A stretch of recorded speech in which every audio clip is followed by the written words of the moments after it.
मग तुम्ही printing mistake करून बाहेर निघणार का? आणि जर प्रिंटिंग मिस्टेक म्हणत असाल तर तुमच्यावर कारवाई का होऊ नये? तुम्ही कोण ठरवणार आहे आम्ही मतदान करायचं, आम्ही कोणाला करू, काय करू हा वेगळा भाग आहे. पण आम्हाला मतदानाच्या प्रक्रियेत ज्याला सर्वोच्च स्थान आहे त्याच्यापासून आम्हाला वंचित ठेवणार? मुंबईत केवळ दोन नाही, महापौर होतात म्हणजे पहिली व्यक्ती म्हणून मुंबईचा प्रथम नागरिक असं असताना हे तुमचं नाव हे जाणून बुजून केलंय का असा आता संशय आमचा वाढत चाललाय.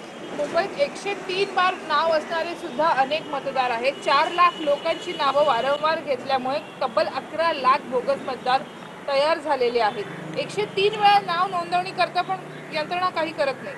मग आम्ही तुम्हाला सारखं जे आदित्य ठाकरे प्रेझेंटेशन देऊन जे दाखवत होतो त्यालाही तुम्ही हास्यास्पद घेतलं. तुम्ही म्हणजे जे निवडणूक आयोग आहे आणि निवडणूक आयोगाचे जे प्रमुख आहेत ते 10 तोंड त्यांची भाजपाची बोलल्यानंतर बाहेर येतात. पण नक्की हा प्रमुख निवडणूक आयोग कोणाच्या घरी बसून हे केलेलं कांड आहे असं मला विचारायचं आहे. कोणाच्या घरी बसून केलेलं कांड आहे. मात्र ज्या प्रकारे पत्रकार परिषद या नगर परिषदेच्या वेळेला निवडणूक आयोगाने घेतली होती त्यावेळेला दुबार मतदानावरती आम्ही केवळ फॉलो करतो असं त्यांनी म्हटलं. ते स्वतः काही बोलतात, तो त्यांचं बोलणारं तोंड त्यांचं आहे. पण ही 10-12 तोंड बोलल्यानंतर दिसतंय की ते त्यांचेच विचार घेऊन चालले. आणि जर असा आयोग असेल तर देशाची लोकशाही टिकून राहील का हा प्रश्न आता देशाला, महाराष्ट्राला, मुंबईला पडलेला नागरिकांना आहे. पहिल्या टप्प्यातल्या मतदानासाठीचे आता अंतिम मतदानाचा इतका गोळ असताना निवडणुकीची घाई सुद्धा होताना पाहायला मिळते. ज्या प्रकारे नगर परिषद नगरपंचायत जाहीर झाल्या, ज्या पद्धतीने लोकसभा झाल्यानंतर खडखडून जागं झालेलं आणि खडखडून जागं झाल्यानंतर खडबडून गडबड केलेलं आणि गडबड झाली आहे म्हणून गोंधळात निवडणुका पार पाडायच्या आहेत हा मनसुबा आहे. आज सगळ्या पक्षांनी सांगितलंय भाजप सोडून की अशा गोंधळात निवडणुका होता कामा नये आणि ह्याला 21 दिवस तरी द्या. हा गोंधळ आम्ही तुमच्या बरोबर राहून पार करू. पण आता ते 21 दिवस देतात का बघायला पाहिजे. एकीकडे आपण बघितलं तर महायुतीचे नेते हे मैदानात उतरून आपल्या पक्षासाठी मतं मागत आहेत. महाविकास आघाडीचे किंवा शिवसेनेचे मोठे चेहरे मात्र या स्थानिक पातळीवरच्या निवडणुकीमध्ये काहीसे दिसत नाहीत, एकत्र दिसत नाहीत विशेषतः. नाही, असं काही नाहीये. प्रत्येक जण आपला जो वॉर्ड ज्याला म्हणतो किंवा काम केलेला भाग तिथे तळ ठोकून आहेत.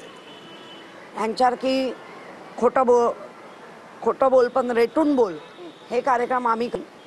त्यामुळे हा जो घोळ आहे या घोळाला निवडणूक आता आयोग कसा सामोरा जातोय आणि म्हणून निवडणूक आयोगाला जी दूषणं दिली आहेत ती सत्य आहेत असं आता वाटायला लागलंय. तुम्ही आता म्हणताना म्हणाला की भाजप सोडून सर्व पक्षांनी अशा परिस्थितीमध्ये निवडणूक होऊ नये असं म्हटलंय. मात्र त्या भाजपमधीलच काही आमदार आहेत म्हणते ते सुद्धा म्हणत आहेत की दुबार मतदार आमच्या मतदार हो.